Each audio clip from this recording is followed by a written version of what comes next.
Hello guys, this is Ritu and welcome to teaching and learning. Guys, आज की ये video BEd special video है और आज की इस वीडियो में मैं आप लोगों को बताऊंगी कि आप लोगों को अपनी आंसर कॉपी को किस तरीके से राइट करना है कि आप लोगों के नंबर अच्छे आ जाए, और साथ साथ में ये भी बताऊंगी कि आप लोगों को किन किन बातों को फॉलो करना है जिससे कि आपके नंबर अच्छे आ जाए और किन किन बातों का ध्यान रखना है अपने एग्जाम टाइम में। तो गाइस, ये वीडियो आप सभी के लिए बहुत ज़्यादा इंपॉर्टेंट है, फुल और लास्ट तक जरूर देखिएगा। और अगर वीडियो पसंद आए तो वीडियो को लाइक जरूर कर दे, अपने फ्रेंड्स के साथ शेयर करें, और जिन्होंने अभी तक चैनल सब्सक्राइब नहीं किया है वो चैनल को सब्सक्राइब कर बेल आइकन को जरूर हिट कर ले, जिससे कि हमारे आने वाली वीडियो का नोटिफिकेशन आपको टाइम से मिलता रहे। तो चलिए फिर आज की वीडियो स्टार्ट कर लेते हैं।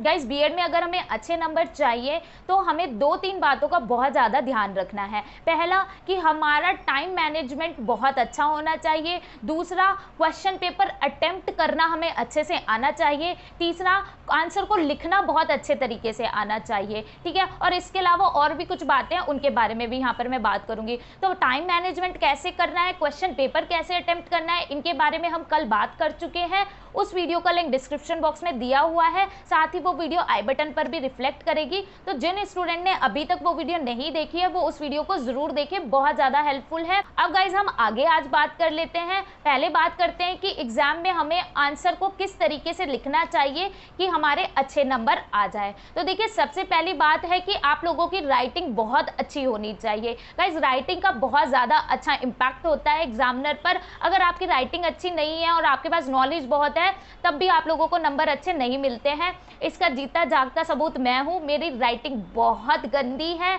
और मेरे पास नॉलेज बहुत ज़्यादा होती है। मैं अपने हर एग्ज़ाम में कॉपी पूरी फिल कर आती हूँ। 32 से 33 पेज की हमें कॉपी मिलती है और मैं पूरी फिल करके आती हूँ, लेकिन मेरे नंबर फिर भी कम आते हैं। बहुत ज़्यादा कम नहीं आते लेकिन कम आते हैं। लेकिन बहुत सारे मेरे बैच में ऐसे ही स्टूडेंट हैं जिनकी राइटिंग बहुत अच्छी है लेकिन उनके पास नॉलेज कुछ खास है नहीं, लेकिन वो टॉपर बन जाते हैं। तो गाइज, मैंने तो यही एनालाइज किया है कि राइटिंग बहुत अच्छी होनी ज़रूरी है। अगर आपके पास नॉलेज कम है तो चलेगा, लेकिन राइटिंग अच्छी होनी जरूरी है, तभी आपके नंबर बहुत अच्छे आते हैं। दूसरा पॉइंट कि कुछ लोग सोचते हैं कि कॉपी भरना ज्यादा जरूरी है, इससे कोई फर्क नहीं पड़ता कि हम उसमें मैटर क्वेश्चन के अकॉर्डिंग लिख रहे हैं या नहीं लिख रहे हैं। तो गाइज, मैं आपको बता दूं कि ऐसा कुछ भी नहीं है। ये ना सिर्फ लोगों ने अजम्पशन बनाए हुए हैं कि सीसीएस यूनिवर्सिटी में कॉपी फिल करना ज्यादा मैटर करता है। देखिए गाइज, कॉपी फिल करना ज्यादा मैटर नहीं करता है। जो एग्जामिनर, जो चेकर वहां पर हमारी कॉपी चेक करते हैं वो बेवकूफ नहीं होते हैं। वो कॉपी देखकर पहचान लेते हैं कि किसने कितना लिखा हुआ है, किसके पास कितनी नॉलेज है। ठीक है, तो देखिए, कॉपी फिल करना जरूरी होता है लेकिन मैटर रेलिवेंट होना भी जरूरी होता है। आप लोगों का जो मैटर है आंसर में वो क्वेश्चन के अकॉर्डिंग ही होना चाहिए। मान लीजिए क्वेश्चन में पूछा है करिकुलम के डेवलप करने के आप लोग स्टेप बताइए, और अगर आप इस क्वेश्चन में करिकुलम क्या होता है, करिकुलम के ऑब्जेक्टिव क्या होते हैं, ये सब लिखकर आ जाओगे तो वो कहीं से भी सही नहीं है। अगर वहाँ पर आप लोगों के डेवलपमेंट के स्टेप पूछे हैं तो आप लोगों को डेवलपमेंट के स्टेप ही लिखने हैं। ठीक है, थोड़ी बहुत लैंग्वेज में ऊपर नीचे आप कर सकते हो लेकिन स्टेप तो आप लोगों को सही पता होने चाहिए। तो रेलिवेंट मैटर लिखना जरूरी है और कॉपी फिल होना भी जरूरी है, लेकिन ये नहीं है कि कॉपी फिल करने के चक्कर में आप अनाप शनाप कुछ भी भर दो।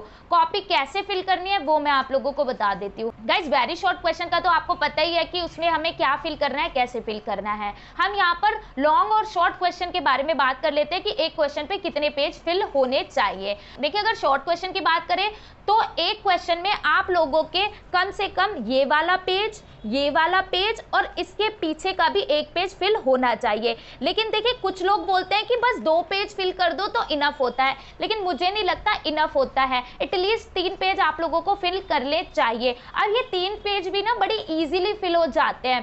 कुछ लोगों को सब पेज फिल करना आता ही नहीं है कि सही तरीके से हम पेज फिल कैसे कर सकते हैं। देखिए, क्वेश्चन कोई भी आए, आप सबसे पहले उस क्वेश्चन से रिलेटेड फ्लो चार्ट बनाइए। जब आप फ्लो चार्ट बनाएंगे ना तो वो बहुत कम टाइम में बन जाएगा और आप लोगों का आधा पेज उसी में ही फिल हो जाएगा, आप लोगों को पता भी नहीं चलेगा और उसका इंपैक्ट भी अच्छा आएगा एग्जामिनर पर, और एग्जामिनर पर पूरा आंसर पढ़ने की जरूरत ही नहीं पड़ेगी, वो आप लोगों के फ्लो चार्ट से ही अंदाजा लगा लेगा कि आपने अच्छा आंसर राइट किया है। फ्लो चार्ट आप कैसे बनाएंगे? देखिए, फ्लो चार्ट आप कुछ इस तरीके से बना सकते हैं। मान लीजिए आपसे समावेशी शिक्षा के गुण पूछे तो आप लोग बीच में ऐसे गुण, सबसे पहले तो हेडिंग डालेंगे, फिर गुण ऐसे राइट करके और फिर साइड साइड में इस तरीके से पॉइंट लिख सकते हैं। आप ऐसे सर्कल भी कर सकते हैं या फिर ऐसे आप क्लाउड भी बना सकते हैं। दूसरा, आप कुछ इस तरीके से भी फ्लो चार्ट बना सकते हैं। अगर आपसे देखिए डायरेक्ट शॉर्ट क्वेश्चन में गुण पूछ लिया जाए तो सबसे पहले आप समावेशी शिक्षा के बारे में 2-4 लाइन लिख दीजिएगा, उसके बाद गुण बताइएगा।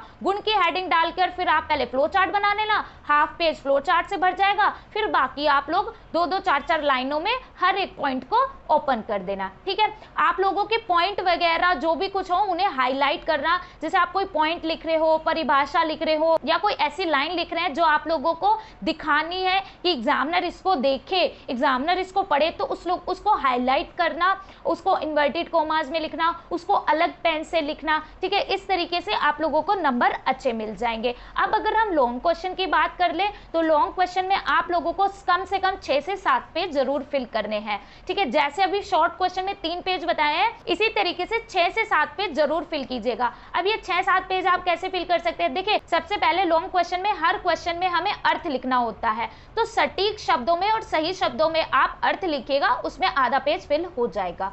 उसके बाद आप 2 परिभाषाएं लिखिएगा लॉन्ग क्वेश्चन में, और पेन डिफरेंट यूज कीजिएगा और इन्वर्टेड कॉमा यूज कीजिएगा, इसमें आप लोगों का बाकी का हाफ पेज फिल हो जाएगा।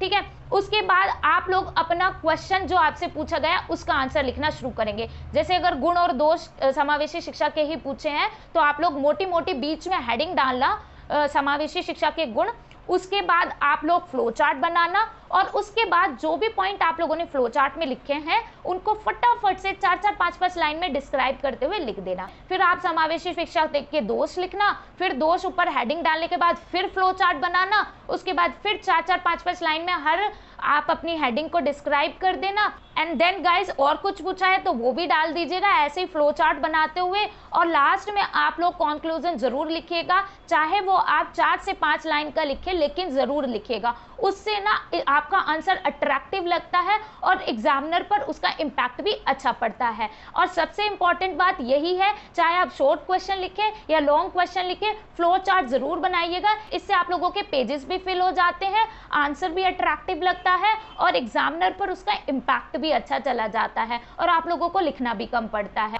और गाइज एक चीज और ध्यान रखिएगा, जब आप कोई भी हेडिंग ब्लैक पेन से लिख रहे हैं तो ब्लू पेन से उसके नीचे लाइन बनाएं, और जब आप कोई भी हेडिंग ब्लू पेन से लिख रहे हैं तो ब्लैक पेन से उसके नीचे हेडलाइंस बनाएं। ठीक है, क्वेश्चन लिखना इंपॉर्टेंट नहीं है, सीधे आंसर आप लिखना स्टार्ट करें। बस एक चीज याद रखें कि जब भी आप कोई भी आंसर लिख रहे हैं तो उस क्वेश्चन का नंबर मोटा मोटा बीच में सेंटर में जरूर डाल दें। ठीक है, जैसे कि आप यहाँ बीच में डाल दें क्वेश्चन नंबर 1। ठीक है, ये आपने ब्लैक से डाला तो ब्लू से इसको ऐसे राउंड कर दे जिससे कि वो अलग से हाईलाइट हो, एंड देन आंसर लिखना स्टार्ट कर दे। सेक्शन का गाइस बहुत ज्यादा ध्यान रखें, कुछ बच्चे सेक्शन आगे पीछे कर देते हैं। बीएड में सेक्शन ए में लॉन्ग क्वेश्चन होते हैं, सेक्शन बी में शॉर्ट क्वेश्चन होते हैं और सेक्शन सी में हमारे वेरी शॉर्ट क्वेश्चन होते हैं। तो आप लोगों के पेपर में जिस तरीके से सेक्शन डिवाइड हो उसी तरीके से करें। कुछ बच्चे बहुत ज्यादा जल्दबाजी में सेक्शन ए में वेरी शॉर्ट क्वेश्चन भी मिक्स कर देते हैं,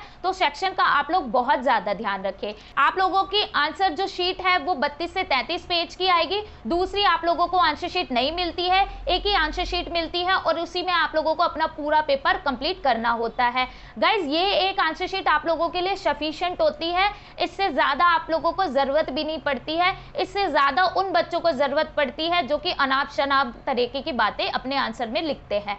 ठीक है, जितना आपका पेपर आता है, जितने आपके पास टाइम होता है उस हिसाब से इतनी जो पेजेस होते हैं वो सफिशिएंट होते हैं। अब नेक्स्ट बात यह है गाइस, कभी कभी हमें ना किसी क्वेश्चन से रिलेटेड 2 से 3 लाइन नहीं आती है, लेकिन हमें वहां पर जरूरत होती है कि हम 5 से 6 लाइन लिखें। तो ऐसे में आप क्या करें वो मैं आपको बताती हूँ। जो 2-3 लाइन आपको आती है पहले तो वो लिख दें, ठीक है।